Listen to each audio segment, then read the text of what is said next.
यात्रा चल रहा है। और अभी आप देखेंगे जितने भी विग्रह हैं, आप वृंदावन में हो या फिर जहाँ पर भी धाम में, आप देखेंगे उनके जहाँ पर भी गर्म प्रदेश है, गर्म इलाका है, वहाँ पर भगवान के पूरे शरीर पर या फिर माथे पर आप देखेंगे चंदन लगा हुआ रहता होगा जब भी आप दर्शन करते हैं। तो ये कैसे स्टार्ट हुआ, कब कैसे स्टार्ट हुआ, इसका वर्णन चैतन्य चरितामृत में मिलता है। तो वो हम अभी चर्चा प्रारंभ करेंगे उसमें।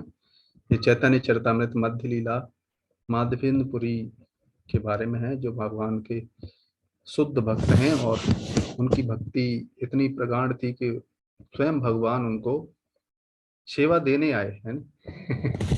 हमारे जीवन में सेवा है नहीं, भक्त लोग देते हैं, लेकिन ये इतने महान भक्त हैं कि उनको स्वयं भगवान आ रहे हैं सेवा देने, यानी तो आप देखो कितने बड़े महान भक्त हैं।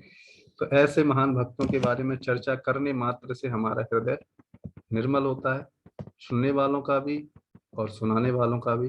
तो मैं इसी प्रयास में आपके सामने ये कथा प्रस्तुत करूंगा। तो ये बहुत बड़ा है, एक बार और मैंने चर्चा की थी, वो कंप्लीट नहीं हो पाया था। तो मैं आपको जस्ट बैकग्राउंड बता के और जहां से चैतन्य महाप्रभु ये प्रारंभ करते हैं वो मैं आपको बताऊंगा, ठीक है। तो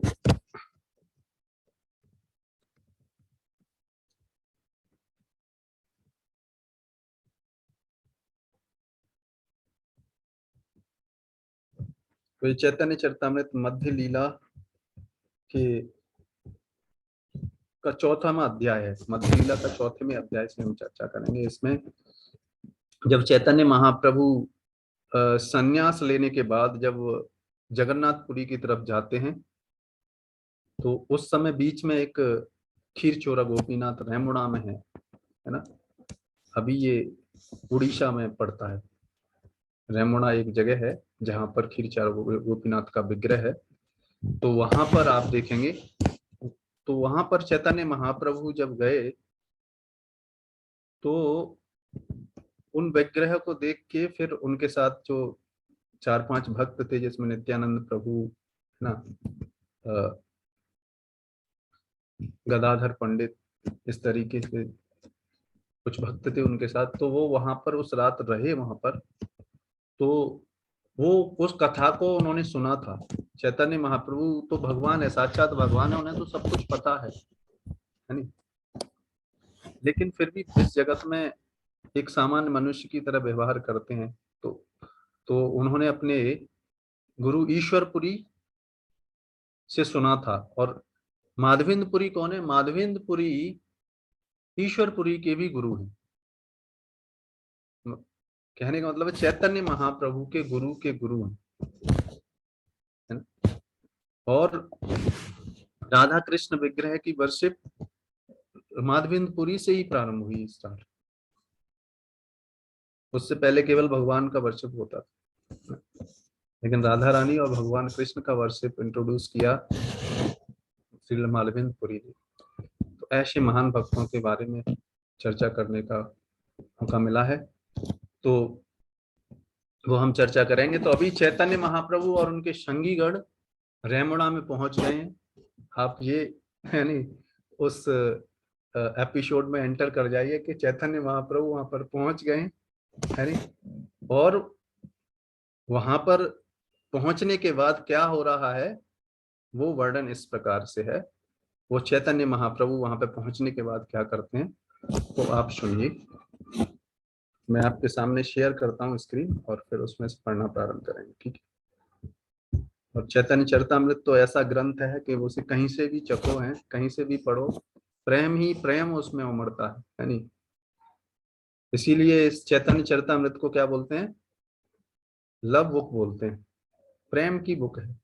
यानी अगर प्रेम सीखना है तो वो चैतन्य चरितामृत पढ़ना चाहिए। कैसे प्रेम करना है प्रैक्टिकली, कैसे वो यहाँ पे दिखाया। चैतन्य महाप्रभु यही देने के लिए तो आए थे, माधुर्य प्रेम देने के लिए आए थे चैतन्य महाप्रभु इस संसार में। तो वो माधुर्य प्रेम इस चैतन्य चरितामृत में झलकता है। तो ये 20 नंबर प्यार है।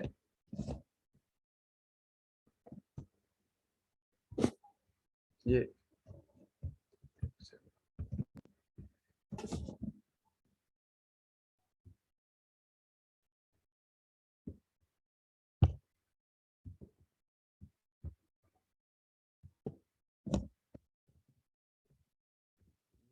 थोड़ा सा इसमें,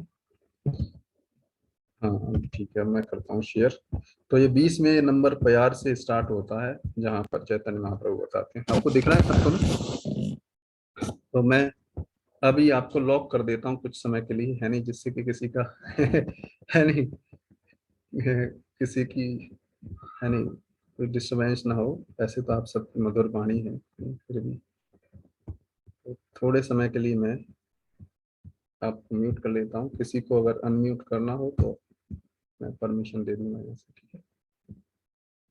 तो अभी आप साइलेंट हो गए। ठीक है, तो 20 नंबर प्यार से इस प्रकार है। पूर्वे माधव पुरी र लागी, क्षीर कैला चुरी, अतएव नाम हैला क्षीर चोरा करी हरी। तो यहाँ पे कृष्णदास कविराज गोस्वामी बता रहे हैं कि पूर्व काल में इस विग्रह ने माधवेंद्रपुरी के लिए क्षीर का पात्र चुराया था, अतः वे क्षीर चुराने वाले भगवान के नाम से प्रसिद्ध हुए। तो आप सोचो, माधवेंद्रपुरी इतने बड़े महान भक्त थे कि उनके लिए स्वयं भगवान चोरी कर रहे हैं है नहीं?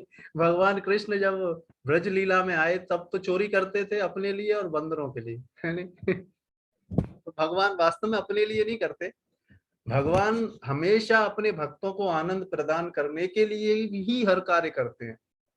जैसे आज सुबह पिछले आनंद प्रभु जी सुबह बता रहे थे, आप जो अभी माधुर्य गोपियों के साथ जो प्रेम विरह चल रहा है, अभी आप देखेंगे उसमें 32वें अध्याय में भगवान कृष्ण जब गोपियों से दूर चले जाते हैं, अदृश्य हो जाते हैं, तो गोपियों का विरह इतना प्रगाढ़ हो जाता है। उस प्रेम को, जैसे आज प्रभु जी ने एक्सप्लेन किया था, उस प्रेम फिर गोपियां पूछती हैं बाद में, तो भगवान कृष्ण उसका उत्तर देते हैं। केवल एक ही रीजन था, जिससे कि उनके हृदय में और प्रेम की वृद्धि हो। तो यहाँ पर आप देखेंगे कि भगवान स्वयं गोपीनाथ विग्रह क्या कर रहे हैं, अपने शुद्ध भक्त के लिए खीर चुरा के रख रहे हैं।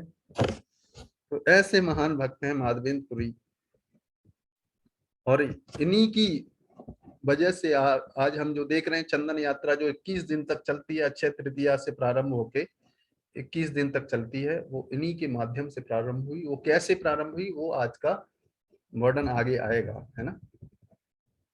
पूर्वे श्री माधवपुरी, आएला वृंदावन, भ्रमिते भ्रमिते गेला गिरि गोवर्धन। तो चैतन्य महाप्रभु बता रहे हैं कि एक बार श्री माधवेंद्रपुरी वृंदावन गए और वहां घूमते घूमते वे गोवर्धन पर्वत पहुंचे। तो गोवर्धन पर्वत आपने देखा ही है, जब आप वृंदावन गए होंगे, गोवर्धन की परिक्रमा की थी, है ना, वहां पे। तो वहां पर गए, और वहां पे किस जगह पे गए वो भी आगे बताएंगे। गोविंद कुंड पर गए। प्रेम मत नाही तार रात्रि दिन ज्ञान, छड़े उठे छड़े पड़े नाही स्थाना स्थान। तो माधवेंद्रपुरी की भक्ति इतनी उन्नत थी कि उनके अंदर अष्ट सात्विक विकार उत्पन्न होते थे। माधवेंद्रपुरी भगवत प्रेम में उन्मत्त रहते थे। उन्हें अपने शरीर का ध्यान नहीं रहता था। उन्हें उन्हें इसका ज्ञान भी नहीं रहता था कि दिन है या रात है। अब आप सोचेंगे ऐसा कैसे संभव है?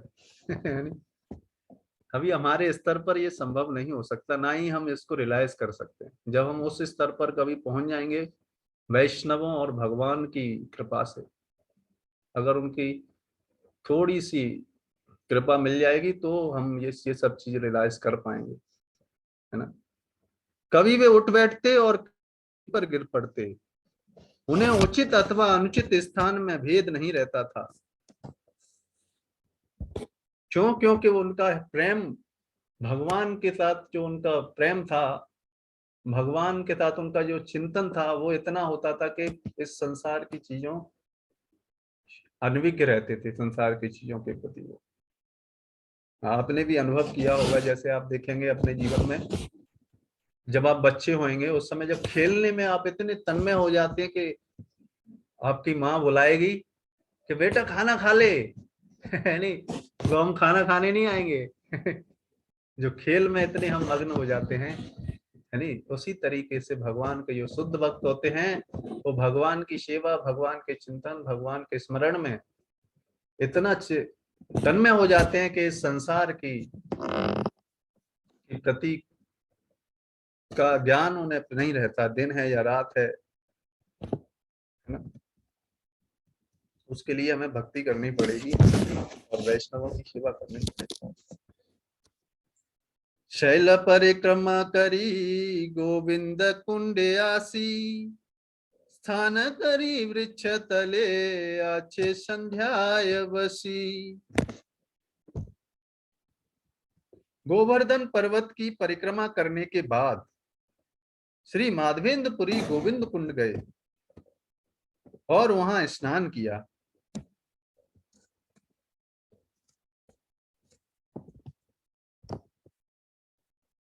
तो गोवर्धन परिक्रमा करने के बाद माधवेंद्रपुरी ने पहले गोवर्धन की परिक्रमा की, उसके बाद जो गोविंद कुंड है, जहां पर हम जब गए थे तो दीपदान भी किया था, आपने देखा होगा, वहां पे माधवेंद्रपुरी की समाधि भी है, वहां पर उनका विग्रह भी है वहां पर, है ना। वो एक बड़ा बट वृक्ष था और वहां पर एक कुंड था, है ना। तो वहां पर माधवेंद्रपुरी पहुंचे।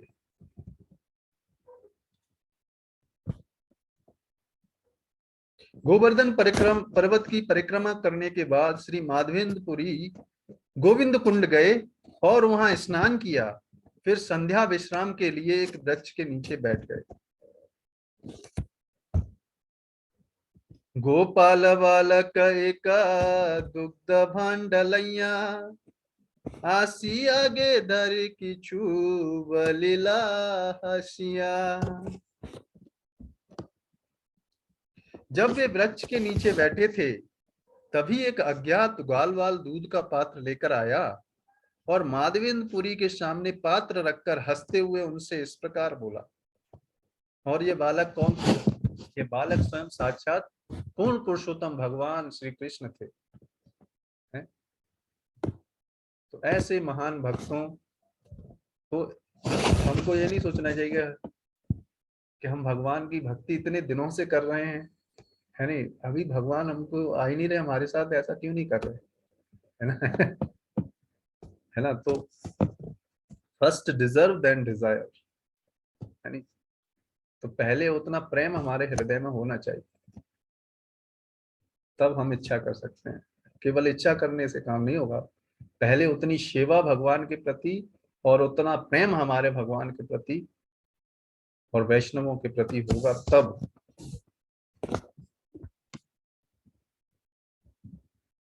तब भगवान हमारे साथ रेसिप्रोकेट कर सकते हैं। पूरी ये दुग्ध लैया कर तुमी पान, मांगी के ने नाई खावो किवा कर ध्यान।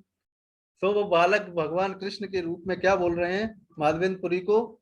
हे माधवेंद्रपुरी, कृपया मेरे द्वारा लाया हुआ दूध पीजिए।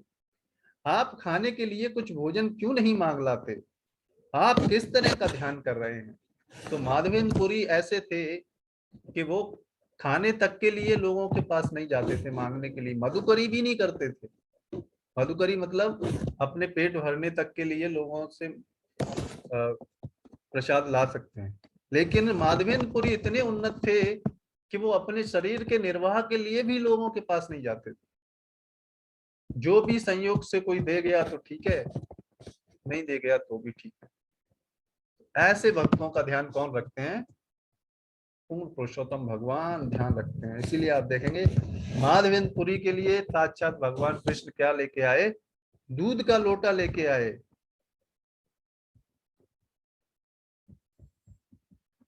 बालकेरा सौंदर्य पुरी रहेला संतोष, ताहार मधुर वाक्य गेला भोप शोष। उस बालक के सौंदर्य को देखकर माधवेंद्रपुरी अत्यधिक संतुष्ट हुए। उनके मीठे वचन सुनकर वे अपनी सारी भूख तथा प्यास भूल गए। तो भगवान कृष्ण का सौंदर्य है ही इतना कि एक बार व्यक्ति अगर भगवान कृष्ण को देख लेता है, उनके सौंदर्य को देख लेता है, फिर वो इस संसार के सौंदर्य के प्रति आकृष्ट नहीं हो सकता। ऐसा सौंदर्य। इसीलिए रूप गोस्वामी बोलते हैं कि आप वृंदावन नहीं जाना, अगर वृंदावन जाना भी तो यमुना नदी के किनारे नहीं जाना, जो केसी घाट है वहां पर। और अगर वहां चले भी गए तो वहां पर एक बालक घूमता है, उसको नहीं देखना, श्याम रंग का। और अगर देख लिया तो फिर आपका भौतिक लाइफ चौपट हो जाए। कहने का मतलब ये है कि हमारा भगवान के सौंदर्य के प्रति आकृष्ट इतना हो जाएगा कि हमारा इस संसार में फिर मन नहीं लगेगा। और यही तो चाहिए हमको, है नहीं?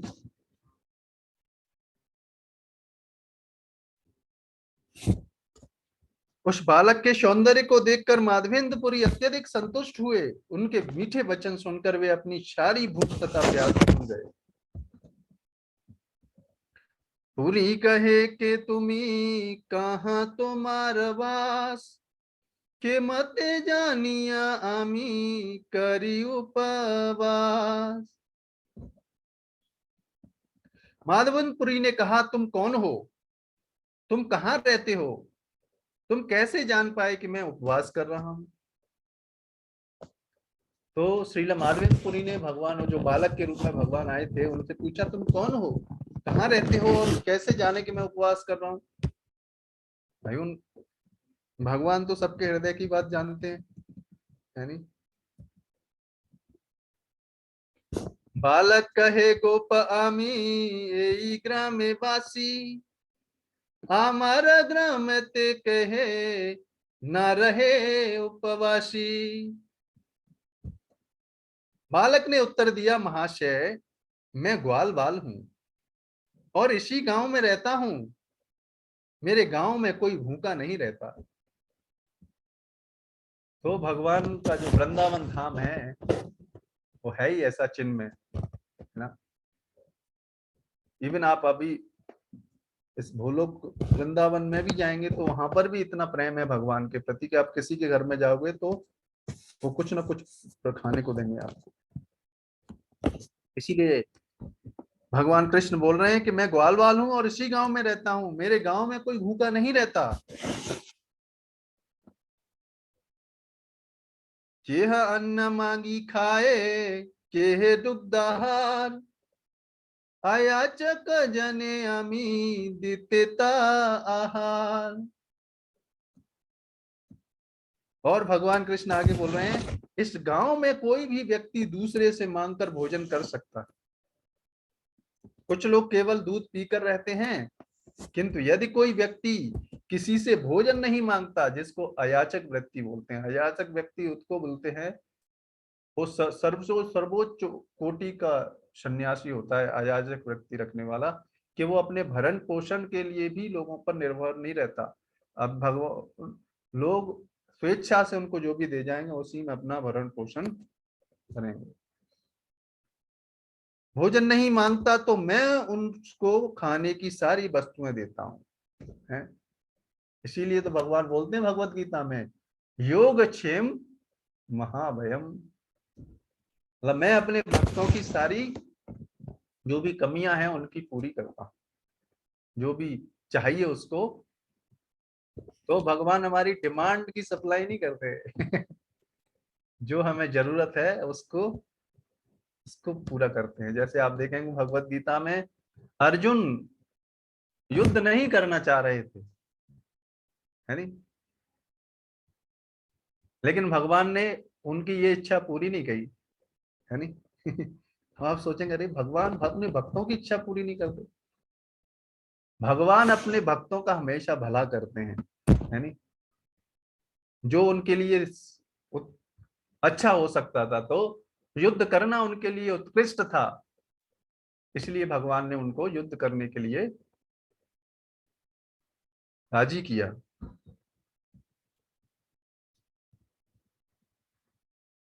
आगे भगवान कृष्ण बोलते हैं, जलनिते स्त्रीगण तुम्हारे देख गेला, स्त्री शव दुग्ध दिया हमारे पठैला।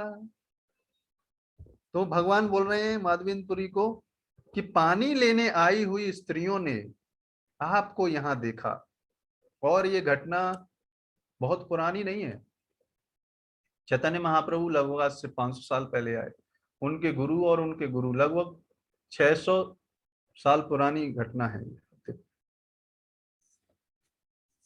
पानी लेने आई हुई स्त्रियों ने आपको यहाँ देखा, तो उन्होंने एक दूध देकर मुझे आपके पास भेजा।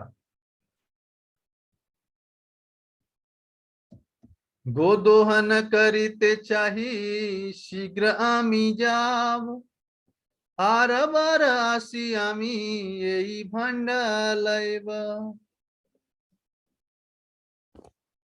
बालक ने आगे कहा, मुझे शीघ्र ही गाय धोने जाना है। भगवान का देखो क्या कार्य है, भगवान का कार्य केवल गायों की देखभाली करना, है ना। जो अब देखो, जो पूरे इतने अनंत कोटि ब्रह्मांड के मालिक हैं, आध्यात्मिक और भौतिक जगत सबके सृष्टा हैं, वो क्या करते हैं, केवल गाय पालन करते हैं और अपने भक्तों के साथ केवल प्रेम प्रेम का आनंद उठाते हैं। किंतु मैं लौटकर यह दूध का पात्र आपसे ले जाऊंगा। तो वो दूध का पात्र लेके आए थे भगवान माधवेंद्रपुरी के लिए बालक के रूप में, और वहां देने के बाद फिर अब जाएंगे, ये बता रहे हैं। एतवली गेला बालक ना देखी आर, माधवपुरी रचिते हैला हैला चमत्कार। यह कहकर वह बालक वहां से चला गया।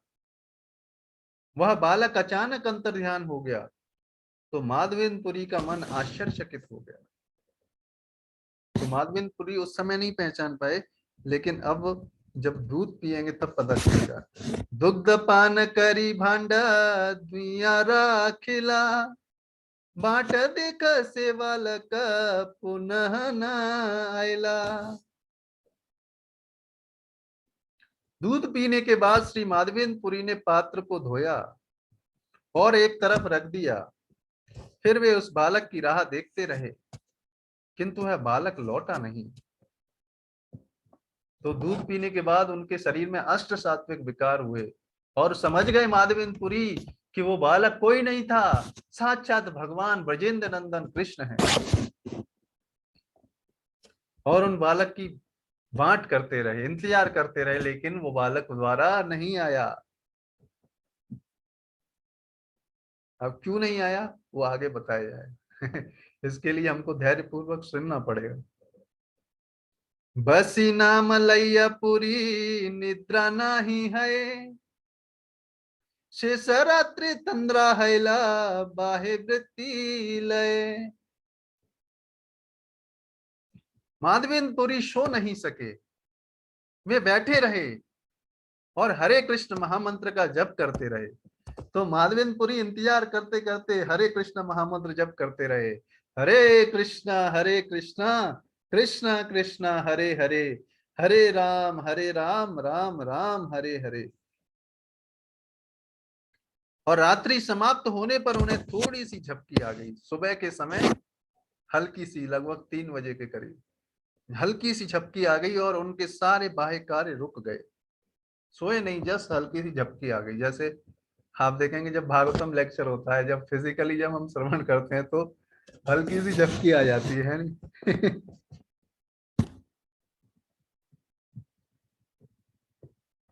स्वप्ने देखे से बालक सम्मुखे आसिया, एक कुंजे लैया गेला हाथे धरिया। माधवेंद्रपुरी ने स्वप्न में उसी बालक को देखा, वही बालक जो आया था दूध का लोटा लेके, वही बालक भगवान कृष्ण माधवेंद्रपुरी के स्वप्न में आए। और ये मुख्य कार्य था जो माधवेंद्रपुरी के माध्यम से भगवान कृष्ण कराना चाहते थे। क्या था? वह बालक उनके सामने आया और उनका हाथ पकड़कर उन्हें जंगल में एक कुंज में ले गया।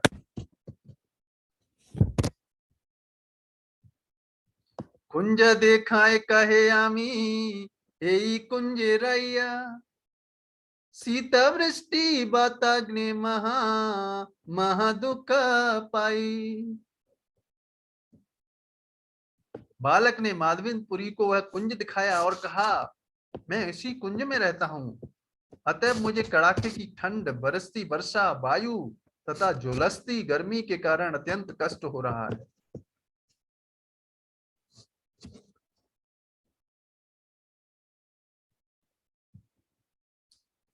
ग्रामेर लोकानी आम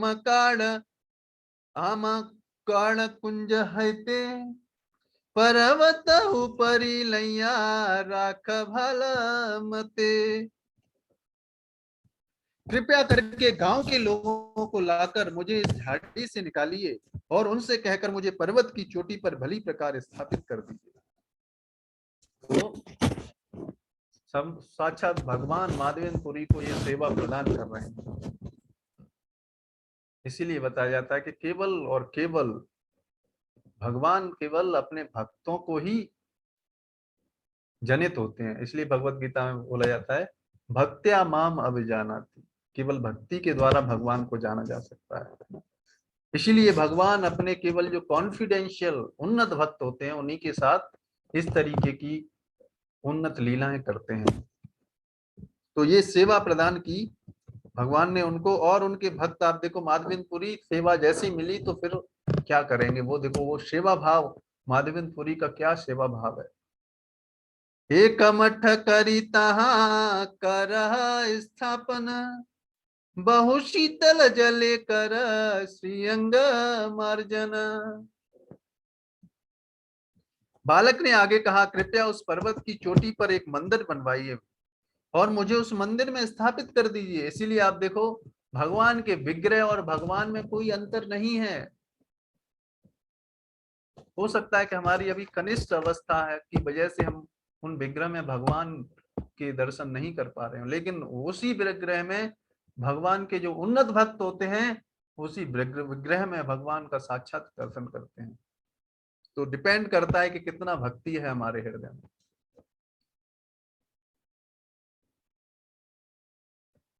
इसके बाद मुझे पर्याप्त शीतल जल से स्नान कराइए जिससे मेरा शरीर स्वच्छ हो जाए।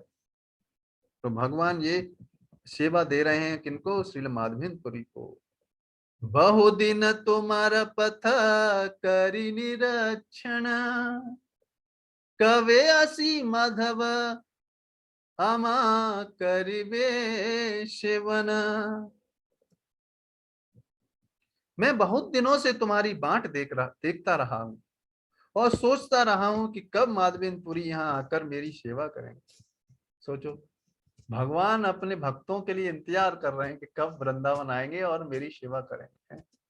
ऐसे ऐसे माधवेंद्रपुरी हैं हम सेवा के लिए इंतजार में लगे रहते हैं, लेकिन भगवान माधवेंद्रपुरी को है कि नहीं का इंतजार कर रहे हैं सेवा लेने के लिए। आप सोचो कितने उन्नत कोटि के भक्त हैं। तुम्हारा प्रेम वशे करी सेवा अंगीकार, दर्शन दिया निस्ता रिव सकल संसार। और भगवान आर्चा विग्रह के रूप में किस लिए आते हैं वो बता रहे हैं, मैंने तुम्हारे प्रेम के कारण ही तुम्हारी सेवा स्वीकार करी। क्यों? क्योंकि माधवेंद्रपुरी का प्रेम उतना है भगवान से कि स्वयं भगवान कृष्ण उनसे सेवा लेना चाह रहे हैं। और ये होता भी, आप देखो, जिन व्यक्तियों के बीच में उतनी घनिष्ठ प्रेम होता है, उन वो एक दूसरे की सेवा करते हैं। इस प्रकार मैं प्रकट होऊंगा और मेरा दर्शन करने से सारे पतित लोगों का उद्धार हो जाएगा। तो इसलिए भगवान का दर्शन करने से, भगवान का अर्चा विग्रह का दर्शन करने से हमारे हृदय निर्मल होता है, हमारी चेतना उन्नत होती है।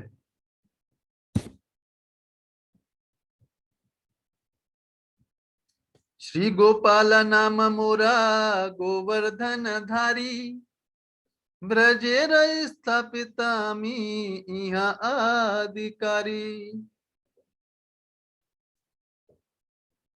मेरा नाम गोपाल है, मैं गोवर्धन पर्वत को धारण करने वाला हूँ। मेरी स्थापना वज्र द्वारा की गई थी। तो इन विग्रह की स्थापना किन्होंने की थी? भगवान के पोतों ने, पोतों के पोतों ने, वज्रनाभ ने। और फिर उसके बाद मुस्लिम शासकों ने क्या किया? उन विग्रहों पर आक्रमण किया। उस समय मुस्लिम शासक आए थे, तो उस समय उन मंदिरों के पुजारी ने क्या किया, वो बताएंगे आगे। और मैं यहाँ का अधिकारी हूँ।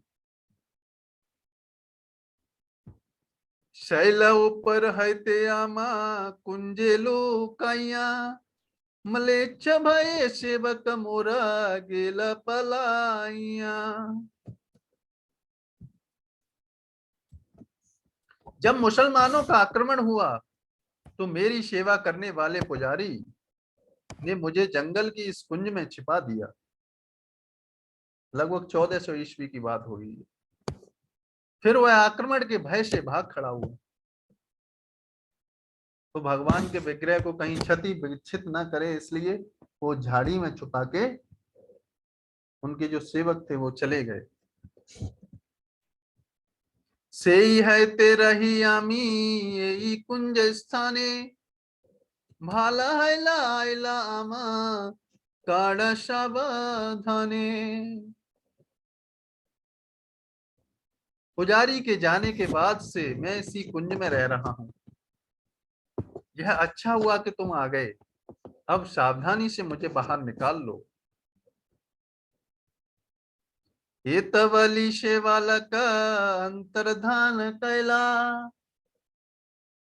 जागिया माधवपुरी विचार करीला।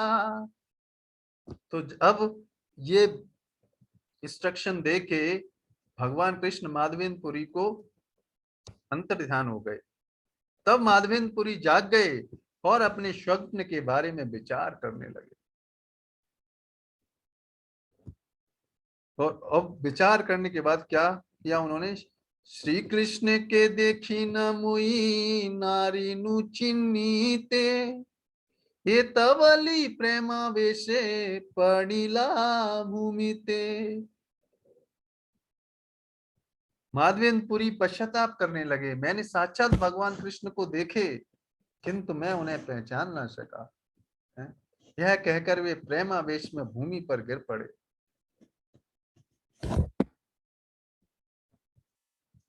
छड़े करोदन करी मन कैला धीर, आज्ञा पालन लागी हैला हैला सुस्थिर।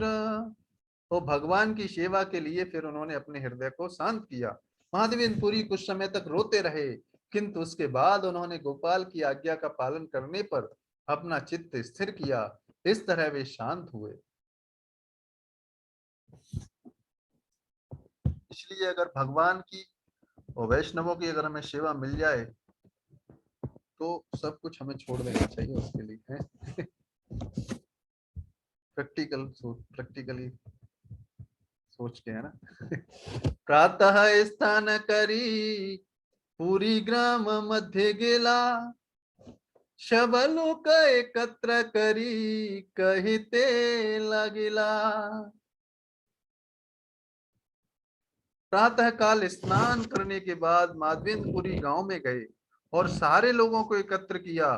फिर वे इस प्रकार कहने लगे। तो केवल भगवान की सेवा करने के लिए ऐसा बोल रहे हैं, ऐसा नहीं कि वो अपने उनके भगवान उनके स्वप्न में आए तो लोगों को बताने के लिए नहीं कि मैं बड़ा भक्त हूँ, है ना, इसलिए नहीं कर रहे।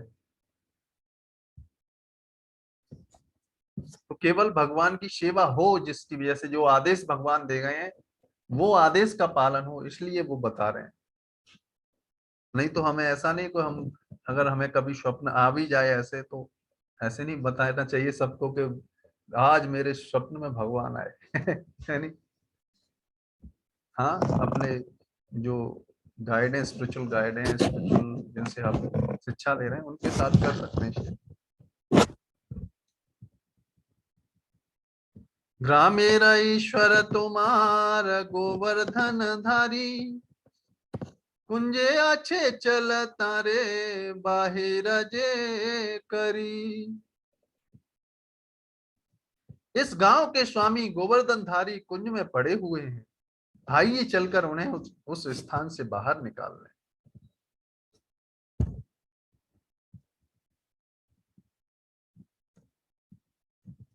अत्यंत निविड़ कुंज नारी प्रवेशिते, कुठारी कौदाली लह द्वारा करते।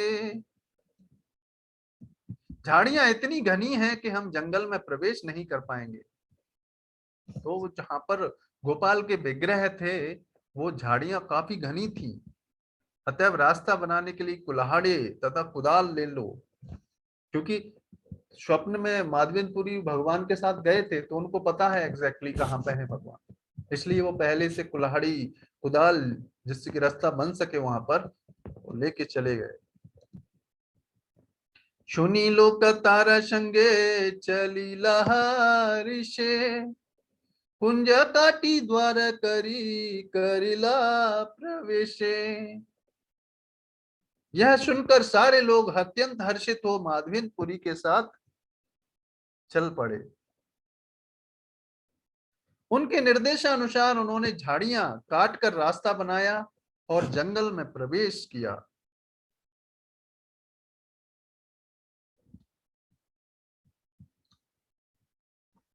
ठाकुर देखिला माटी तृणे आच्छादिता, देखी सब लोक हैला आनंदे विस्मिता। जब उन्होंने अर्चा विग्रह को धूल तथा घास से ढका देखा तो सब आश्चर्य तथा हर्ष से भर गए।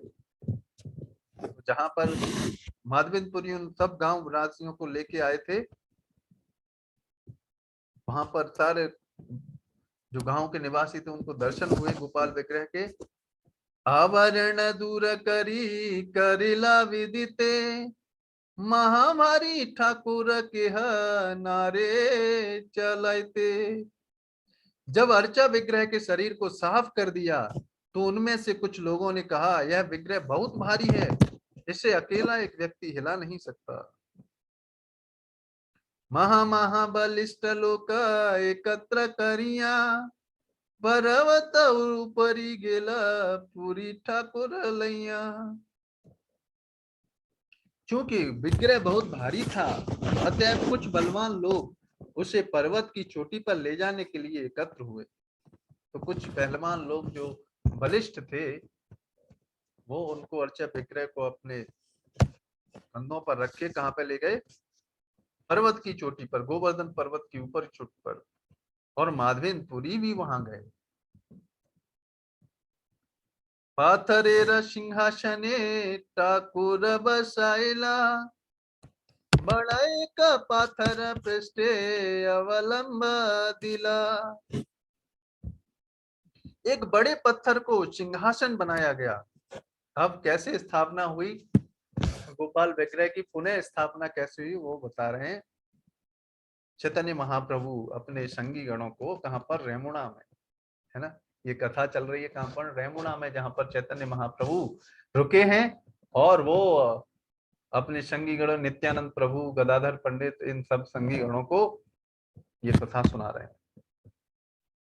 एक बड़े पत्थर को सिंहासन बनाया गया और उस पर अर्चा विग्रह को प्रतिष्ठित कर दिया गया। एक दूसरा बड़ा पत्थर एक नीचे रखा गया, एक पीठ के पीछे रखा गया जिसके सहारे वो विग्रह रुक सके। ग्रामेर ब्राह्मण शब नव घटलैया, गोविंद कुंडेर जल अनिल छानिया।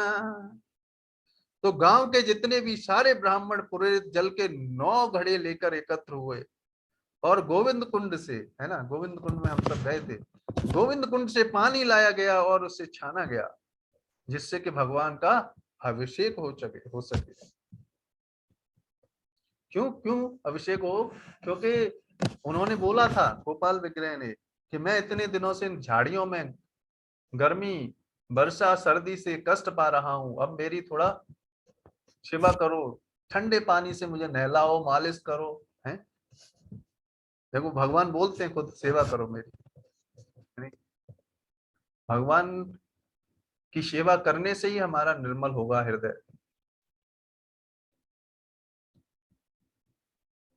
नव शत घट जल कैला उपनीत, नाना वाद्य भेरा बाजे, स्त्री गण गाय गीत। अर्च विग्रह की प्रतिष्ठा करते समय गोविंद कुंड से 900 घड़े जल लाया गया, बिगुल तथा ढोल बजाने के लगे, बजने लगे और स्त्रियां गीत गाने लगी। तो वास्तव में तो आप देखेंगे जितनी भी कला है इस संसार में, जितनी भी आर्ट्स हैं, वो सारी की सारी भगवान की सेवा के लिए है। आप देखो, इसीलिए जितना भी गाना बजाना, नृत्य करना, वो सब भगवान की सेवा के लिए है। लेकिन अभी भौतिक आधुनिक सभ्यता में क्या है, वो अपनी इंद्रिय तृप्ति के तरफ मुड़ गया है।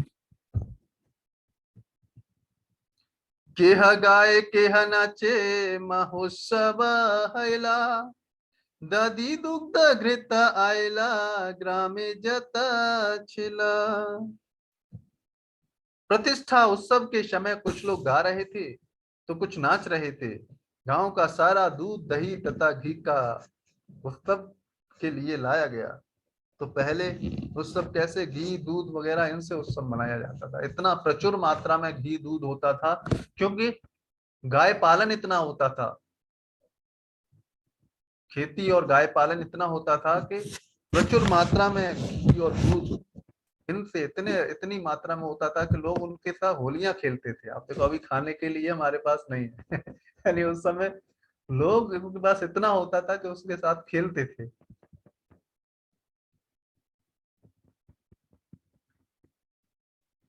भोग सामग्री आइला, संदेशा दीजत, नाना उपहार तहाँ कहते पारिकत। वहां पर नाना प्रकार के व्यंजन तथा मिठाइयां और अन्य उपहार लाए गए। मैं उन सब का वर्णन कर पाने में असमर्थ हूं है ना। तो भगवान बोल रहे हैं कि इतने सारे व्यंजन नाना प्रकार के लाए गए, उनका वर्णन नहीं कर सकते हम। तुलसी आदि पुष्प वस्त्र आइला अनेक, आपने माधवपुरी कैला अभिषेक। गांव वाले प्रचुर मात्रा में तुलसी दल, फूल तथा विविध प्रकार के वस्त्र ले आए।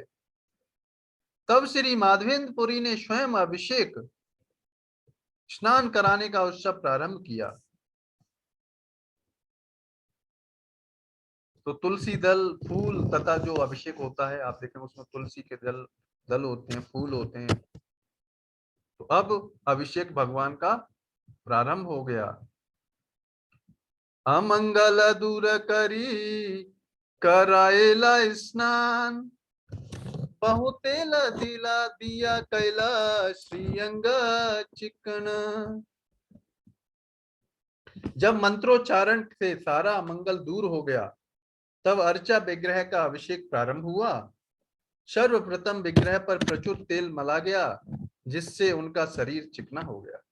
तो अभिषेक कैसे होता है, वो प्रोसेस यहाँ पे बताई जा रही है भगवान का।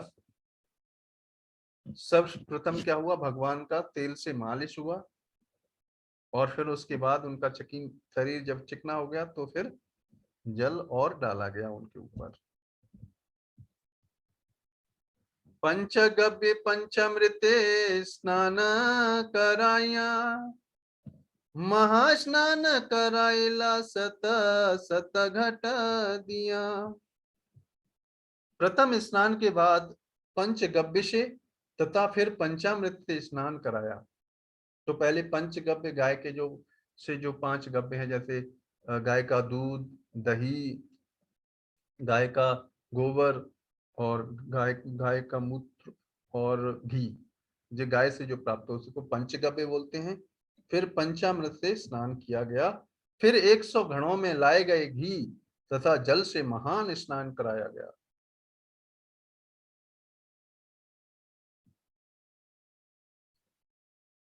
पुनः तेल दिया कैला श्रीअंग चिक्कण, शंख गंधोदके कैला स्नान समाधान। महास्नान के बाद पुनः विग्रह को सुगंधित तेल से मलकर उनके शरीर को चिकना किया गया। तत्पश्चात एक शंख में सुगंधित जल भरकर अंतिम अभिषेक संपन्न किया गया। और पहले फिर पंचामृत से स्नान किया गया, फिर जल से स्नान गया, फिर सुगंधित तेल से मालिश की गई, और फिर जब शरीर चिकना हो गया तो फिर शंख में सुगंधित जल भरकर फिर अंतिम अभिषेक किया गया। श्रीअंग मार्जन करी वस्त्र पराइला, चंदन तुलसी पुष्प मालांगे दिला। फिर विग्रह का शरीर स्वच्छ करने के बाद उन्हें सुंदर वस्त्र पहनाए। फिर विग्रह पर चंदन, तुलसी माला तथा अन्य सुगंधित फूलों की मालाएं पहनाई गई। धूप दीप करी नाना भोग लगाइला, दधी दुग्ध संदेश आदि जत किचु आइला। और उसके बाद क्या हुआ, अभिषेक संपन्न होने के बाद अर्चा विग्रह को धूप तथा दीप, इसलिए आप देखेंगे अभिषेक के बाद फिर क्या होती है, भगवान की का भोग लगता है। फिर उसके बाद फिर क्या होता है, धूप आरती से की गए और विभिन्न प्रकार का भोग अर्पित किया गया। भोग में दही, दूध तथा अनेक मिठाइयां सम्मिलित थी। तो भोग लगता है, नहाने के बाद भगवान को भोग लगता है, फिर आरती होती है। आप देखेंगे मंदिरों में इसी तरीके का प्रोसेस होता है। सुवासित जल नव पात्रे समर्पिला, आचमन दिला ते तांबूल निवेदिला। सर्वप्रथम अर्चा विग्रह को तरह तरह का भोग अर्पित किया गया, फिर नए पात्रों में सुवासित पीने का जल और तब आचमन के लिए जल दिया गया। अंत में मसालेदार पान का भोग लगाया गया। तो ये भोग लगाने का तरीका है। अर्चा विग्रह को तरह तरह का भोग अर्पित किया गया, पीने के लिए जल दिया गया, है ना। क्यों? क्योंकि अर्चा विग्रह और भगवान में कोई अंतर नहीं है।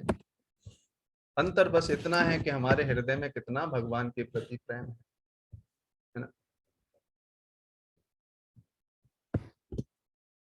और जिनके हृदय में जितना प्रेम होता है, भगवान उनके द्वारा चढ़ाया गया भोजन जो भोग है वो साक्षात ग्रहण करते हैं। अरात्रिक करी कैला बहुत स्तवन, दंडवत कर करी कैला आत्मसमर्पण। तांबूल तथा पान देने के बाद भोग आरती संपन्न की गई। अंत में हर एक ने विविध प्रार्थनाएं की तथा विग्रह को पूर्ण आत्मसमर्पण के भाव में दंडवत प्रणाम किया। तो जब भगवान का अर्चा विग्रह का जब आरती होती है ना, जब हम मंदिर में प्रवेश करते हैं तो हम भगवान को दंडवत प्रणाम करते हैं, मतलब दंडे की तरह गिर के प्रणाम करते हैं। ये जो कि आत्मसमर्पण मतलब हमारे शरणागति या फिर हम कितने शरणागत है भगवान को, उसको इंगित करता है। ग्रामे रजते का तंडुल दाली गोदूम चूर्ण, शकलानिया दिला पर्वत हैला पूर्ण। जो ही गांव वालों को पता चला, अब जब आप देखो, जब भगवान के अर्चा विग्रह को स्थापित कर दिया गया वहां पर, तो गांव वालों को पता लग गया, एक एक गांव वालों को सबको पता चल गया था। तो एक्चुअली ब्रज में लोगों को भगवान के प्रति इतना प्रेम है, आप देखो, तभी आप देखोगे ब्रज में क्या है, राधे राधे बोलेंगे, रिक्शा वाला भी क्या बोलता है, राधे राधे बोलते हैं। भगवान के नाम मतलब उनकी जबान पर है, हर व्यक्ति। तो जब उन गांव वालों को पता चल गया कि भगवान की प्रतिष्ठा हो गई है, जो ही गांव वालों को पता चला कि अर्चा विग्रह की प्रतिष्ठा होने जा रही है, तो वे अपने यहाँ पर सारा चावल, दाल तथा गेहूं का आटा ले गए। यह सामग्री इतनी मात्रा में थी कि पर्वत की चोटी उससे पूरी तरह भर गई। तो ऐसे अर्चा विग्रह क्यों उनमें भगवान हो सकता, भगवान और अर्चा विग्रह में क्यों अंतर नहीं है? क्यों? क्योंकि जब उनकी प्राण प्रतिष्ठा होती है, तो भगवान के जो उन्नत भक्त होते हैं, जिनके हृदय में उतना प्रेम है, तो वो स्वयं साक्षात भगवान से प्रार्थना करते हैं हम सभी बद्ध जीवों के उद्धार के लिए, कि उस अर्चा विग्रह में भगवान साक्षात विराजमान में रहें और हम सब बद्ध जीवों से वो सेवा लेते रहें, जिससे कि हमारे हृदय में जो कलुषित है, जो काला है, वो धीरे धीरे निर्मल हो जाए, काम क्रोध लोभ मद मत्सर इस हृदय से निकल जाए।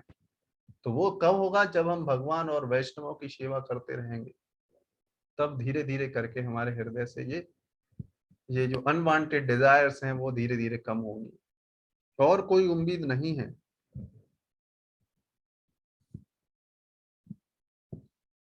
जो ही गांव वालों को पता चला कि अर्चा विग्रह की प्रतिष्ठा होने जा रही है, तो वो अपने यहाँ से सारा चावल, दाल तथा गेहूं का आटा ले आए। यह सामग्री इतनी मात्रा में थी कि पर्वत की चोटी उससे पूरी तरह भर गई। तो गांव वालों का प्रेम इतना था कि भगवान के लिए इतना इतना अन्न ले आए कि पर्वत की चोटी भर गई।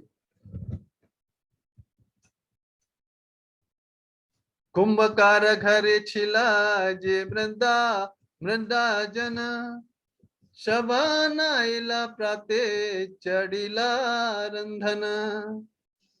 जब गांव वाले चावल, दाल तथा आटा ले आए, तो गांव के कुम्हार भोजन पकाने के सभी प्रकार के बर्तन ले आए और प्रातः काल से भोजन पकाना आरंभ हुआ।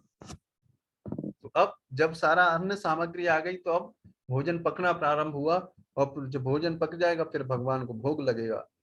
10 विप्र अन्न रांधि करे एक स्तूप, जना 5 रांधे व्यंजन आदि नाना सूप। 10 ब्राह्मणों ने अन्न पकाया और 5 ब्राह्मणों ने सूखी तथा रसदार सब्जियां पकाई हैं। भगवान के लिए भोग की तैयारी हो रही है। वन्य शाक फल मूले विविध व्यंजन, के बड़ा बड़ी करी करे विप्रगण। सारी तरकारियां जंगल से एकत्र किए गए साग, जड़ों तथा फलों से बनाई गई। तो विभिन्न प्रकार की साग सब्जियां, आप देखो भक्ति में क्या है, भक्ति में यही है, भगवान की भोग लगाना है, फिर प्रसाद खाना है, भगवान के लिए नृत्य करना है, भगवान की सेवा करना है नहीं? चैंटिंग एंड फीस्टिंग है भगवान, भगवान की सेवा में यही है, आनंद ही आनंद है नहीं? किसी ने जल पीसकर बड़े तथा बढ़िया बनाई। इस तरह ब्राह्मणों ने सभी तरह के व्यंजन बनाए। जना 5 7 रोटी करे राशि राशि, अन्य व्यंजन सब रहे घृते भाषी। 5 7 व्यक्तियों ने बहुत सी रोटियां बनाई और उन्हें पर्याप्त घी से चुपड़ दिया गया, घी लगाया गया उन रोटियों में। सारी सब्जियां, दाल तथा भात भी घी से सिक्त थे। तो सब कुछ घी इतना था उस समय कि सब कुछ घी में बनाया गया था। और वो गाय ऐसी थी, देसी गाय थी, कि ये वो घी हमारे शरीर के लिए लाभदायक होता है, जो गाय का जो शुद्ध देसी घी होता है, उन देसी घी से बनाई गई थी सारी तरकारियां। नव वस्त्र पाती ताहे पला से रपात, रांधी रांधी तारा ऊपर राशि कैला भात। पके चावलों का पलास के पत्तों में ढेर लगाया गया ये पत्ते भूमि पर बिछाए गए। अब इतना बड़ा चावल कहाँ पे आएगा, इतना बड़ा बर्तन तो है नहीं। तो पत्तों, पलाश के पत्ते काफी बड़े बड़े होते हैं, उनको जमीन पर बिछा दिया गया और बर्तनों में जो बने चावल थे उन पत्तों के ऊपर रख दिया गया। तार पासे रोटी रा सिर बरबत हैला, सुपादी व्यंजन भांडा चौदी के धरिला। पके चावल के ढेर के पास ही रोटियों का ढेर था और सारी तरकारियां तथा रसदार व्यंजनों को विभिन्न पात्रों में भरकर उनके चारों ओर रख दिया गया। तो जैसे व्यंजन बने उनको रख दिया गया और उसके बाद अभी भोग लगेगा। तार पासे दधी दुग्ध मठा से खरीनी, पायसम थनी दर पासे धरानी। तरकारियों के पास दही, दूध, मट्ठा, शिखरणी, खीर, मक्खन तथा दही की मलाई भरे पात्र रख दिए गए। हे नमते अन्नकूट करिला साजन, पूरी गोसाई गोपालेर कैला समर्पण। इस प्रकार जो अन्नकूट उत्सव मनाया गया, अन्नकूट मतलब इतना बहुत ही मात्रा में भगवान के लिए जो भोग बना था, श्री माधवेंद्र पुरी ने स्वयं गोपाल को हर वस्तु भोग लगाई। अनेक घट भरी तिल सुवासित जला, बहुदिन चुदाय गोपाल खाइला सकला। पीने के लिए अनेक घड़ों में सुगंधित जल भरा गया और भगवान श्री गोपाल ने जो इतने दिनों से भूखे थे अर्पित की गई प्रत्येक वस्तु खाई। तो भगवान, क्योंकि माधवेंद्रपुरी के हृदय में इतना प्रेम है कि भगवान स्वयं जो उनके द्वारा लगाया भोग है स्वयं साक्षात खा रहे हैं। यद्यपि गोपाल शबान्य व्यंजन खाइला, तारा हस्त स्पर्शे पुनः ते मनी हैला। यद्यपि श्री गोपाल ने भोग लगाई गई सारी सामग्री खाली थी, फिर भी उनके दिव्य हाथ के स्पर्श से हर वस्तु पूर्ववत बनी रही। तो भगवान जब खाते हैं तो वो चीज कम नहीं होती, उसमें वृद्धि हो जाती है ना। यानी ये भगवान का स्वभाव है खाने का। हम खाते हैं तो वो सामग्री कम हो जाती है, लेकिन भगवान के खाने से सामग्री कम नहीं होती।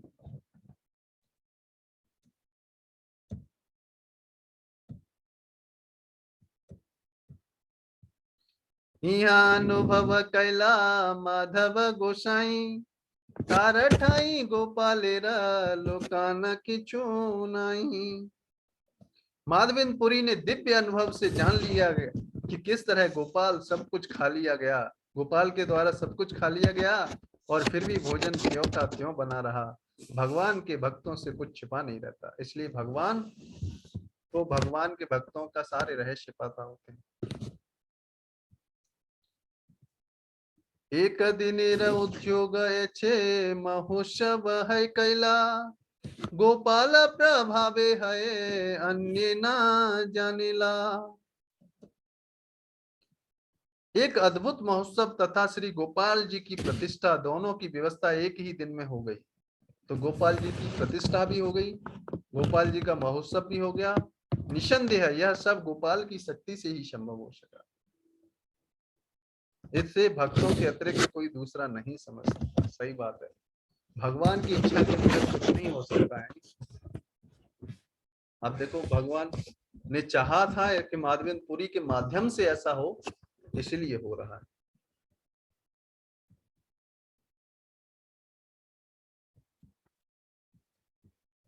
आचमन दिया दिला बेन का संचय, आरती करेला लोके करे जय जय। तो अब गोपाल विग्रह जो अभी आप वृंदावन में नहीं देख पाएंगे, श्रीनाथ जी हैं नाथ द्वारा में राजस्थान में, वहां पर वो जो जिन विग्रह के बारे में अभी बात हो रही है, श्री माधवेंद्रपुरी ने गोपाल को आचमन के लिए दिया गया जल दिया और चबाने के लिए पान दिया। इसके बाद जब आरती की गई तो सारे लोगों ने गोपाल की जय जयकार की। सैया करायला नूतन खाटा नाइया, नव वस्त्रानि तार ऊपरे पतिया। तो अब भोजन भगवान ने भोग ग्रहण कर लिया, उसके बाद भगवान के विश्राम करने के लिए प्रबंध करने के उद्देश्य से श्रील माधवेंद्र पुरी एक नई चारपाई लेके आए और उनके ऊपर एक नई चादर बिछाकर सैया प्रस्तुत कर दी। तो भगवान की सेवा मतलब फर्स्ट क्लास की होनी चाहिए, हमेशा हर चीज नंबर 1 की, फर्स्ट स्टैंडर्ड की होनी चाहिए। जो भी अच्छी चीज है वो भगवान को अर्पित करनी चाहिए।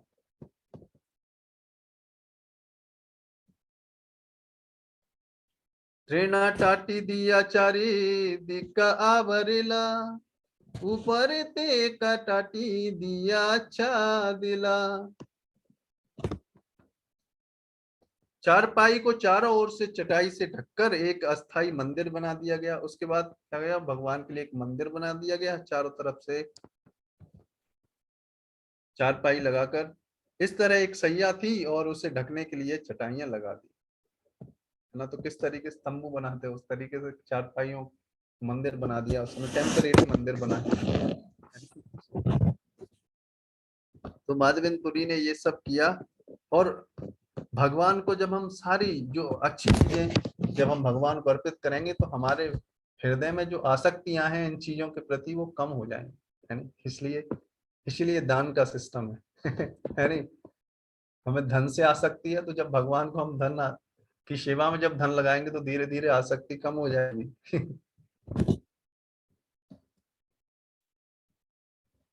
पूरी गोसाई आज्ञा दिला सकल ब्राह्मणे, आवाला वृद्ध गा मेरा लोक करा भोजनी। भगवान को शरण कराने के उपरांत माधवेंद्र पुरी ने प्रसाद बनाने वाले सारे ब्राह्मणों को एकत्र किया और उनसे कहा, अब बच्चे से लेकर वृद्ध तक हर एक को भरपेट भोजन कराइए। तो माधवेंद्र पुरी ये एक लीडर का स्वभाव होता है। जितने भी लोग आए उन सबको बोल रहे हैं, सबको भोजन करा रहे हैं, सबकी व्यवस्था कर रहे हैं और सबसे बाद में भोजन करेंगे। तो शबे वशी क्रमे क्रमे भोजन करिला, ब्राह्मण ब्राह्मणी गड़े आगे खाओ आइला। वहां पर एकत्र सारे लोग प्रसाद ग्रहण करने के लिए बैठ गए। अब देखो ये भगवान की लीला है, भगवान के चरित्र, भगवान के भक्तों के चरित्र इसीलिए दिए गए शास्त्रों में, जिससे कि हम उनसे सीख के हम उनको अपने चरित्र में अपनाएं। और जब ये चीजें हम अपने जीवन में अपनाएंगे तो हमारे हृदय में धीरे धीरे करके भगवान के प्रति प्रेम उत्पन्न होगा।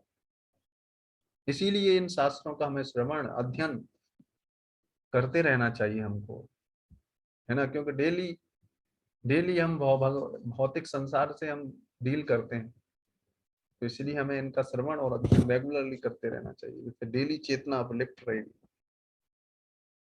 सबसे पहले सभी ब्राह्मणों तथा उनकी पत्नियों को भोजन कराया गया। अन्य ग्रामेर लोक जत देखिते आयला, गोपाल देखिया सब प्रसाद खायला। गोवर्धन गांव के लोगों ने ही नहीं अपितु अन्य, गोवर्धन पर्वत के पास पास बहुत सारे गांव, जैसे अन्य और है नहीं, बहुत सारे गांव, मेरे को तो याद नहीं इतने गांव, है ना। बट गोवर्धन गांव के लोगों के आसपास जितने भी गांव थे उनको भी पता चला, उन्होंने भी प्रसाद को ग्रहण किया। उन्होंने गोपाल गृह का दर्शन भी किया और उन्हें प्रसाद भी मिला। देखिया पूरी प्रभाव लोके चमत्कार, पूर्वान्न कूट ये न हैला साक्षात्कार। तो पहले जो भगवान कृष्ण के समय जो 5000 साल पहले जो अन्नकूट जो भोग लगा था, उसी की तरह वो चमत्कार हुआ इस माधवेंद्रपुरी के समय। माधवेंद्रपुरी का प्रभाव देखकर वहां एकत्र लोग आश्चर्यचकित हो गए। उन्होंने देखा कि कृष्ण के समय जो अन्नकूट उत्सव मनाया गया था वही अब श्री माधवेंद्रपुरी की कृपा से उन्हें मनाया जा रहा था।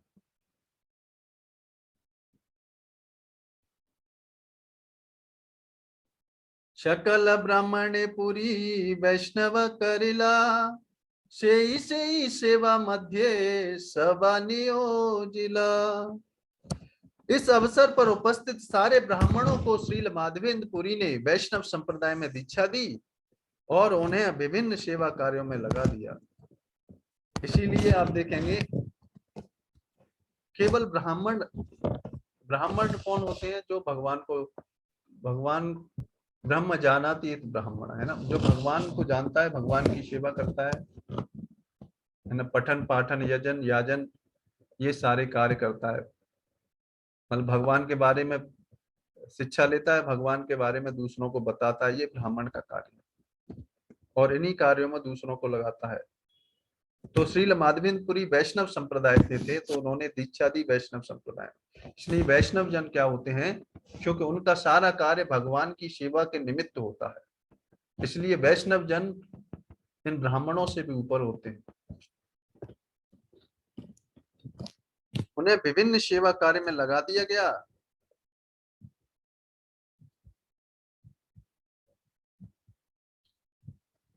उन दिन शेष प्रभु कराइला उत्थान, किछु भोग लगाइला कराइला जलपान। विश्राम के बाद विग्रह को संध्या समय जगाना चाहिए। तो दोपहर में जब आरती होती है उसके बाद विश्राम दिया जाता है, आप देखेंगे। इसीलिए आप देखेंगे इस्कॉन के जितने भी मंदिर हैं, दोपहर में जो भोग आरती होती है, भगवान को भोग लगता है, फिर भगवान शयन करते हैं, उसके बाद 1 बजे के करीब भगवान शयन करते हैं, फिर 4 बजे के करीब भगवान को जगाया जाता है, 4 साढ़े 3 बजे के करीब भगवान को जगाया जाता है, भोग लगाया जाता है और फिर भगवान की आरती की जाती है। 4:15 बजे फिर भगवान का अल्टर फिर दर्शन करने आते हैं, भगवान देने आते हैं। तुरंत ही उन्हें कुछ भोजन तथा जल का भोग लगाना चाहिए। तो भगवान को जगने के बाद क्या है? भूख लगती है। जैसे आप देखेंगे बच्चा जगने के बाद क्या है? उसको माँ का दूध चाहिए। इसलिए भगवान को क्या है?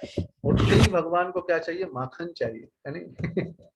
तो इसीलिए जैसे ही उठेंगे भगवान को, जैसे आप देखेंगे सुबह उठते ही भगवान को खीर का भोग लगता है नहीं? और सोने के से जाने से पहले भी और रात में भी आप देखेंगे भगवान को, इसलिए 6 समय भगवान को भोग लगता है। तो भगवान की इतनी भव्य सेवा करनी चाहिए, जितना हमारा सामर्थ्य हो उसके आधार पर। गोपाल प्रकट हैला देश शब्द हैला, आस पास ग्रामीण लोक देखते आयला। तो जब इस तरीके का देखा कि गोपाल विग्रह गोवर्धन पर्वत पर उनका प्राण प्रतिष्ठा कर दी है माधवेंद्रपुरी ने, तो गांव आसपास, जैसे आप देखेंगे आजकल व्हाट्सएप मीडिया के थ्रू जैसे ही कोई भी कुछ होता है तो एकदम खबर फैल जाती है नहीं? लेकिन उससे भी फास्ट क्या है, लोगों के द्वारा जो बात होती है वो बहुत फास्ट फैलती है नहीं? तो जब पता चला तो गांव गांव में पता चल गया, तो गांव के गांव लोग फिर आने लगे भगवान की सेवा के लिए। तो अभी तो एक गांव वालों ने दिया था, अब एक एक गांव एक दिन सेवा करने आएंगे। जब देश भर में यह प्रचार हो गया कि भगवान गोपाल गोवर्धन पर्वत के ऊपर प्रकट हो चुके हैं, तो आसपास के सभी गांव विग्रह का दर्शन करने आए। न्यूज एकदम फैल गई भगवान की। एक एक दिन एक एक ग्राम में लैया मांगिया, अन्नकूट करे सवे हर्षित हैया।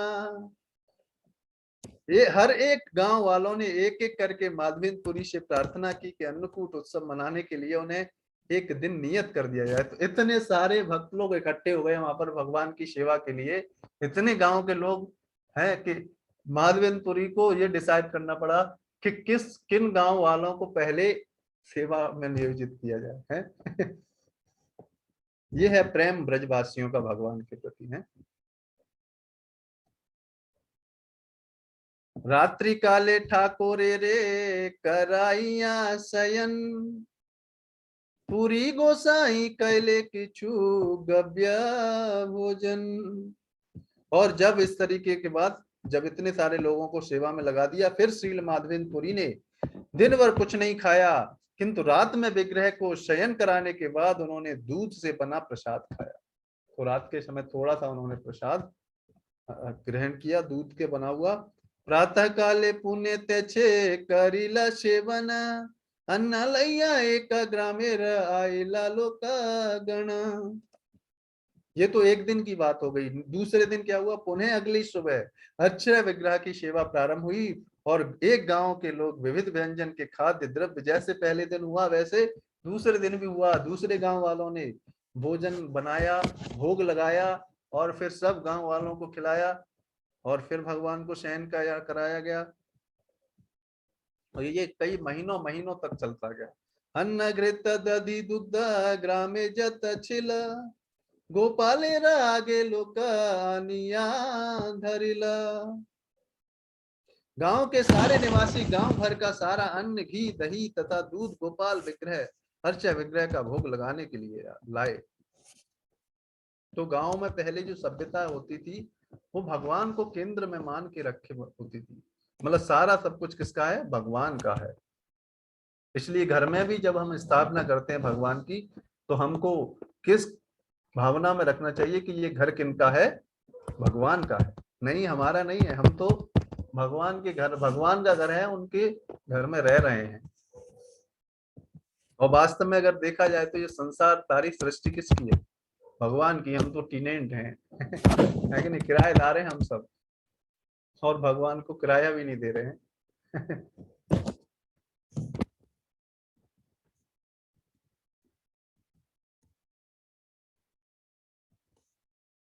पूर्व दिन प्राय विप्र करेला रंधन, तेछे अन्नकूट गोपाल करेला भोजन।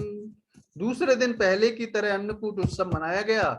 सारे ब्राह्मणों ने भोजन पकाया और गोपाल से ग्रहण किया।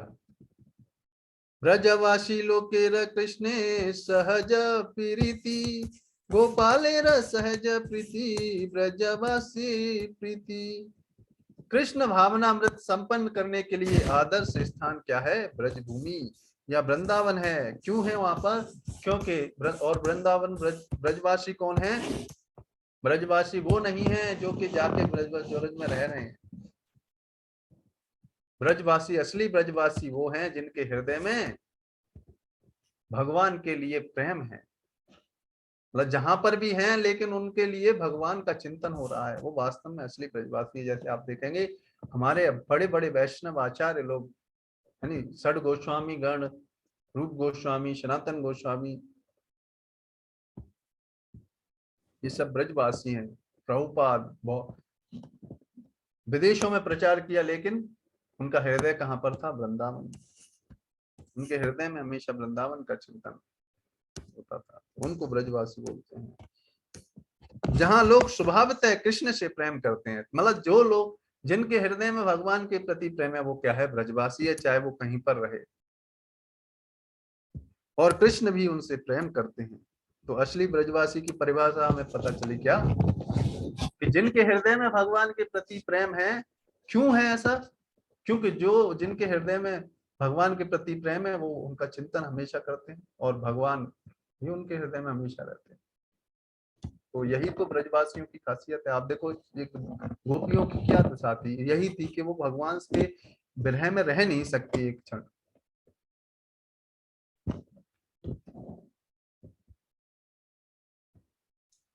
महाप्रसाद खाइला सिया सब लोग, गोपाल देखिया सवार खंडे दुख शोक।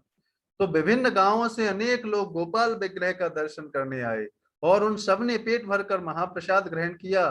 इसलिए भगवान का जब प्रसाद मिले तो हमको ग्रहण करना चाहिए। इससे क्या होता है, हमारा हृदय स्वच्छ होता है। जब लोगों ने गोपाल के सर्वोच्च रूप को देखा तो उनका सारा शोक तथा दुख नष्ट हो गया।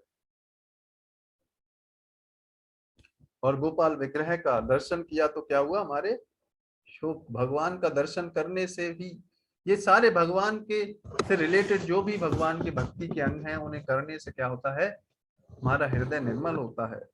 और जब जैसे जैसे हमारा हृदय निर्मल होता है तो क्या होता है, हमारी भौतिक इच्छाएं कम होती जाती हैं। और जब भौतिक इच्छाएं कम हो जाएंगी तो कष्ट तो अपने आप ही कम हो जाएंगे। आप देखो इस संसार में हम कष्ट किसके कारण है, भौतिक इच्छाएं इतनी हैं, इसकी की वजह से हम परेशान। है नहीं। हम दुखी किसी लिए, आप देखो इतनी भौतिक इच्छाएं कि ये चाहिए ये चाहिए ये चाहिए, और उसके लिए फिर मेहनत करनी पड़ेगी, नहीं मिलेगा तो दुख होगा। लेकिन भगवान की सेवा करेंगे तो क्या होगा, ये भौतिक इच्छाएं खत्म हो जाएंगी, खत्म हो जाएंगी। और फिर हम हमेशा सुखी रहेंगे। आश पास ब्रज भूमे रजत ग्राम शब, एक एक दिन सबे करे महोत्सव।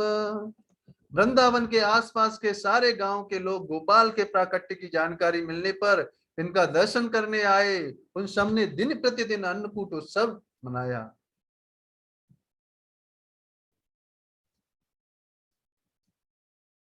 तो ये होते थे उत्सव, भगवान के लिए उत्सव मनाए जाते थे। गोपाल प्रकट सुनी नाना देश सहते, नाना द्रिबलैया लोक लगिलासिते। इस तरह न केवल पड़ोसी गांव अपितु अन्य प्रांत भी गोपाल के प्रादुर्भाव के विषय में जान गए। फलतः सभी जगहों से लोग नाना प्रकार के उपहार लेकर आए। मथुरा के बड़े बड़े धनी धनी लोग भी नाना प्रकार के उपहार लेकर आए और उन्होंने भक्ति पूर्वक उन्हें अर्चा विग्रह को अर्पित किया। तो इस तरीके से आप देखेंगे कि विभिन्न विभिन्न गांव के लोगों ने आया, उन्होंने जो भी उनके पास जो सर्व उन्नत चीजें थी, जैसे सोना चांदी वस्त्र सुगंधित द्रव्य खाद्य सामग्री, जिनके जितना भी उनके पास था वो सब प्रतिदिन बढ़ता गया, क्योंकि हर गांव के वासी हर दिन भगवान को दान दे रहे थे, वस्त्र आभूषण, है ना। और एक महाधनी छत्री राजा ने भगवान का मंदिर, भव्य मंदिर गोवर्धन पर्वत के ऊपर बना दिया गया। किसी ने भोजन पकाने के बर्तन दे दिए, किसी ने 4 दीवारी बनवा दी। तो ये भगवान के लिए विभिन्न विभिन्न भक्तों ने उनके माध्यम से आप देखेंगे भगवान का मंदिर बन गया, भव्य मंदिर वहां पर बन गया। ब्रजवासी में ब्रजभूमि में रहने वाले हर परिवार ने एक गाय दी, एक एक गाय दी। अब देखो कितने ब्रजवासी होंगे तो भगवान गोपाल के पास कितनी गाय हो गई होंगी, इसलिए हजारों गाय गोपाल की संपत्ति बन गई। अंत में माधवेंद्रपुरी ने अभी एक और बार, अभी भी गोपाल विग्रह की क्या है, गर्मी नहीं गई, जिसके लिए चंदन यात्रा चल रही है अभी, है ना। अभी यहीं यहीं यहीं पे अब चंदन यात्रा कैसे स्टार्ट की, वो अब स्टार्ट होता है वास्तव में। अंत में बंगाल से 2 सन्यासी ब्राह्मण आए, माधवेंद्रपुरी को वे बहुत अच्छे लगे और उन्हें वृंदावन में रखकर सभी सुविधाएं प्रदान की। तो माधवेंद्रपुरी ने क्या किया, बंगाल से जो 2 सन्यासी आए थे उन्हें गोपाल की विग्रह की सेवा में लगा दिया गया। तब माधवेंद्रपुरी ने उन दोनों को दीक्षा दी और भगवान की दैनिक सेवा का कार्यभार सौंप दिया, और यह सेवा लगातार चलती रही। और इस तरह सेवा चलती रही। एक दिन क्या हुआ, एक दिन श्री गोपाल विग्रह फिर माधवेंद्रपुरी के सपने में आए। इस प्रकार 2 वर्षों तक मंदिर में वर्चा विग्रह की पूजा अंतर ऐश्वर्य के साथ चलती रही, 2 साल तक। तब एक दिन माधवेंद्रपुरी ने एक सपना देखा। वो सपना क्या था,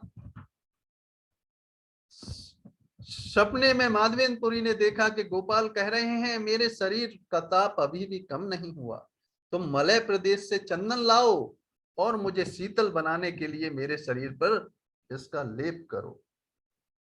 तो ये है रहस्य, जिसकी वजह से कि अभी इस गर्मी के समय क्या होता है, भगवान के शरीर पर चंदन लगाया जाता है अक्षय तृतीया से 21 दिनों तक, क्योंकि इस समय काफी गर्मी रहती है गर्म प्रदेशों में।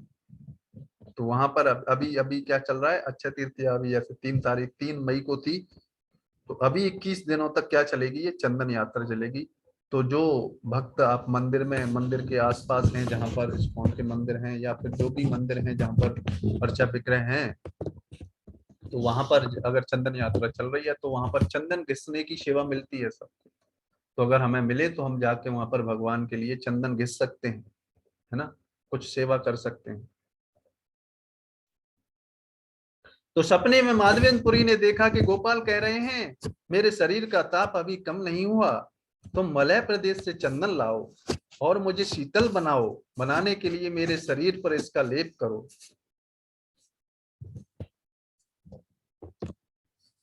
तो माधवेंद्रपुरी को जब ये बता गया, और वो भी कहां से चंदन लेके आओ, मलय प्रदेश से, क्योंकि मलय प्रदेश उड़ीसा में, वहां पर जो चंदन मिलता है वो उच्च कोटि का चंदन मिलता है। उस समय वहां पर जगन्नाथपुरी के लिए मलय प्रदेश से मंगाया जाता था। वहां पर जगन्नाथपुरी में, जगन्नाथपुरी के जो वहां के राजा थे वो मंगाते थे, तो वो चंदन की डिमांड कर रहे हैं यहाँ पर भगवान। तो वो चंदन लेके लेने के लिए अब माधवेंद्रपुरी कहाँ जाएंगे, जगन्नाथपुरी जाएंगे। तुम जगन्नाथपुरी से चंदन लाओ, कृपया तुरंत जाओ, क्योंकि यह काम कोई और नहीं कर सकता, इसलिए तुम ही करो। क्यों चैतन्य, क्यों क्यों भगवान माधवेंद्रपुरी को ही बोल रहे हैं, क्योंकि वो माधवेंद्रपुरी की ग्लोरी पूरे संसार में बढ़ाना चाहते हैं। इसलिए इसलिए आदेश दे रहे हैं। अब आप देखेंगे कि जब जैसे ही माधवेंद्रपुरी जाएंगे, और जब बीच में रेमुणा में जब पहुंचेंगे, क्योंकि रेमुणा से और जगन्नाथपुरी थोड़ा दूर रह जाता है, तो जगन्नाथपुरी जब रेमुणा में जो गोपीनाथ विग्रह है वहां पर रुकेंगे, और उनके जब जब माधवेंद्रपुरी रेमुणा में पहुंच जाते हैं, अर्चा विग्रह गोपीनाथ जी का विग्रह की सेवा करते हैं, वहां पर दर्शन करते हैं और एक रात वहां पर रुकते हैं। और वहां पर उस समय भोग लगता है, सुबह सुबह जिसको बोलते हैं वहां की अमृत केली जो खीर है, वो बहुत फेमस है वहां की। तो वो जो खीर बनती है, तो माधवेंद्रपुरी को ये भाव आ गया, वो उस समय भोग लग रहा था, क्या भाव आ गया कि काश ये मेरे को थोड़ा चखने को मिल जाए, तो मैं ऐसी खीर अपने गोपाल विग्रह के लिए बनाऊंगा। लेकिन जब माधवेंद्रपुरी को ये पता चला कि भोग लग रहा है, तो उनके हृदय में बड़ी ग्लानि हुई। तो फिर उन्होंने क्या किया, तो उसी समय उन्होंने उस गोपीनाथ विग्रह को छोड़ के वो जगन्नाथपुरी की तरफ प्रस्थान कर गए। लेकिन भगवान के भक्त, भगवान ने अपने परम भक्त माधवेंद्रपुरी के लिए क्या किया, एक 11 घड़े वो खीर के भोग लगते हैं, उनमें से एक घड़ा निकाल लिया और रख लिया, और जैसे ही रात हुई अपने पुजारी को दर्शन दिया और बोला कि एक खीर का पात्र मेरे पीछे रखा है, वो आप लेके, मेरा एक भक्त है जो गांव में माधवेंद्रपुरी का नाम का, उसको दे के आओ। तो वो जल्दी से उठ के, जो पुजारी हैं, जो गोपीनाथ जी के जो पुजारी हैं, वो उठते हैं वहां से, और उठ के जाके देखते हैं, तो वास्तव में गोपीनाथ जी जो रेमुणा में, उनके पीछे क्या होता है, वो एक खीर का घड़ा रखा होता है, और वो खीर के घड़े को, पात्र को यहाँ लेके जाते हैं कि माधवेंद्रपुरी नाम का कोई व्यक्ति है, इनके लिए भगवान ने ये खीर का पात्र चुराया है। ऐसे बोलते बोलते पहुंच जाते हैं और माधवेंद्रपुरी को ढूंढते हैं, और वो पात्र देखे दंडवत प्रणाम करते हैं वो भगवान के, गोपीनाथ जी के विग्रह के सेवक, और वो खीर के पात्र को उनके देने के बाद, उनको प्रणाम करने के बाद आ जाते हैं, और माधवेंद्रपुरी उस खीर के पास खीर को पाते हैं, और खीर के पात्र को अपने कपड़े में रख लेते हैं, क्योंकि भगवान ने वो माधवेंद्रपुरी के लिए चुराई है, और उस एक एक टुकड़े को वो एक एक दिन पाते हैं। और इस तरीके से वो जगन्नाथपुरी पहुंचते हैं, और जगन्नाथपुरी जब पहुंच जाते हैं, तो वहां से मलय चंदन की व्यवस्था स्वतः ही भगवान ही अरेंजमेंट करा देते हैं, वो राजा, क्योंकि जगन्नाथ जैसे ही उनको पता चला कि गोपीनाथ विग्रह ने माधवेंद्रपुरी के लिए क्या किया, खीर का पात्र चुराया, तो ये खबर पूरे जगन्नाथपुरी तक पहुंच जाती है। पहले मतलब माधवेंद्रपुरी के पहुंचने से पहले वो खबर कहाँ पहुंच जाती है, जगन्नाथपुरी पहुंच जाती है। तो स्वयं राजा उनके लिए चंदन की व्यवस्था करते हैं, और चंदन की व्यवस्था करते हैं उनके साथ, और चंदन लेने आने वाले दो व्यक्तियों की भी करते हैं, और उस समय जो टैक्स लगता था, वहाँ के जो मुस्लिम शासक थे उनके लिए पत्र भी लिखते हैं कि ये चंदन गोपीनाथ वो गोपाल विग्रह के लिए जा रहा है, कोई परेशान ना करे। तो इसलिए जब जैसे ही लौटते समय फिर वो माधवेंद्रपुरी, आप देखो माधवेंद्रपुरी गए एक बार, लेकिन अभी लौटेंगे नहीं। गोपाल जी के पास नहीं लौटेंगे।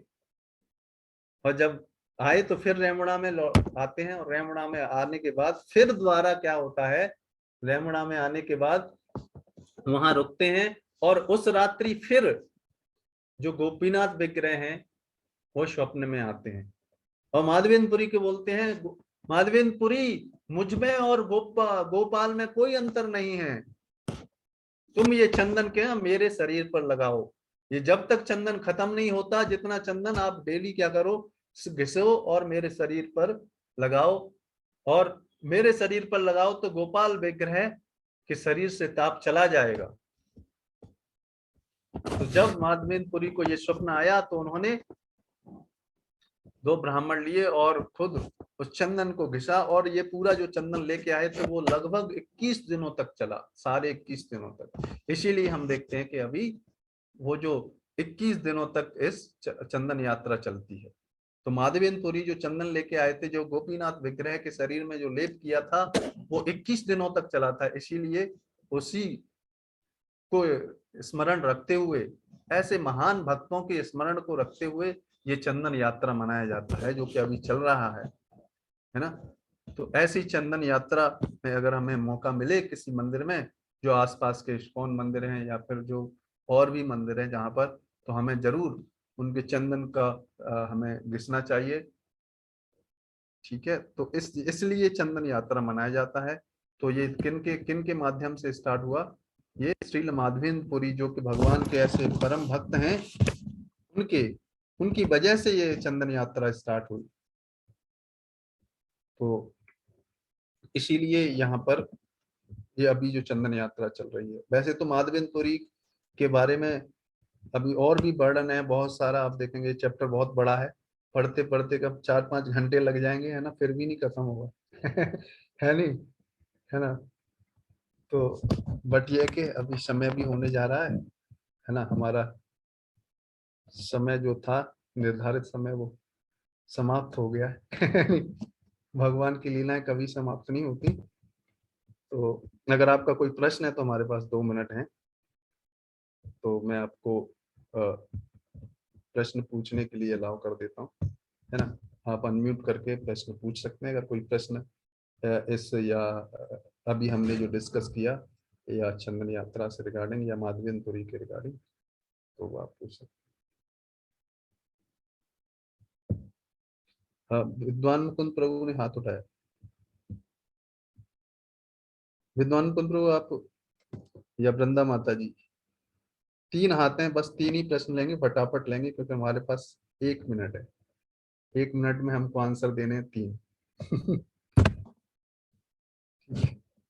तो मैंने अनम्यूट कर दिया है आप लोग, अच्छा सॉरी सॉरी, अलाउ कर दिया, अभी आप पूछ सकते हैं, सॉरी मैंने। हरे कृष्ण जी।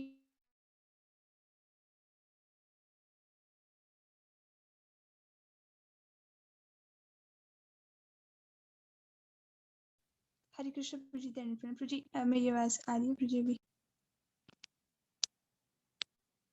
हरे कृष्ण प्रभु जी, प्रणाम।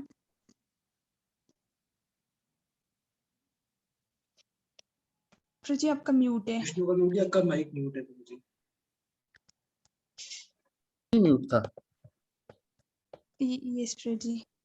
पूरे सेशन में म्यूट था आप? नहीं प्रभु जी, अभी हुआ। प्रभु जी thank you so much. Hare Krishna प्रभु जी, प्रणाम। हरे कृष्ण प्रणाम to all the devotees. Thank you so much प्रभु जी इतने अमेजिंग डिस्क्रिप्शन के लिए, चैतन्य चरितमृत का, माधवेंद्रपुरी जी का, और अक्षय तृतीया से आपने इतना अच्छे से डिस्क्राइब करा। और जैसे प्रभु जी ने उस टाइम हमें चैतन्य चरितमृत कराई थी, तो प्रभु जी एकदम वही याद आ गया हम लोग को, और एकदम गा के इतना मधुर लग रहा था, ऐसा लग रहा था कि ये कथा समाप्ति ना हो, चलती रहे। So we are very grateful. Thank you so much Prabhu ji. Thank you बाकी सो मच माता जी, ये सेवा देने के लिए। तो बाकी भक्तों के प्रश्न है वो बाकी कभी प्रभु जी से पूछ सकते हैं, है ना। अभी समय हो गया, या फिर फोन पे पूछ सकते हैं, ठीक है, क्योंकि हम इस सिस्टम की मर्यादा को भंग नहीं करना चाहेंगे, है ना। समय पे ही हम सेशन को खत्म करेंगे, ठीक है। तो बाकी वृंदा माता जी आप जैसे आदेश करें, आके जैसे भी आपका प्रोग्राम है आप इसको आगे बढ़ा सकते हैं। मैं यहाँ से आप सभी भक्तों से इजाजत लूंगा यहाँ से जाने की। हरे कृष्ण। हरे कृष्ण। हरे कृष्ण। प्रभु जी दंडवत प्रणाम। हरे कृष्णा प्रभु जी दंडवत प्रणाम। हरे कृष्णा हरे कृष्णा प्रभु जी दंडवत प्रणाम। थैंक यू सो मच प्रभु जी। हरे कृष्णा प्रभु जी दंडवत प्रणाम। हरे कृष्ण प्रभु जी दंडवत प्रणाम। Thank you.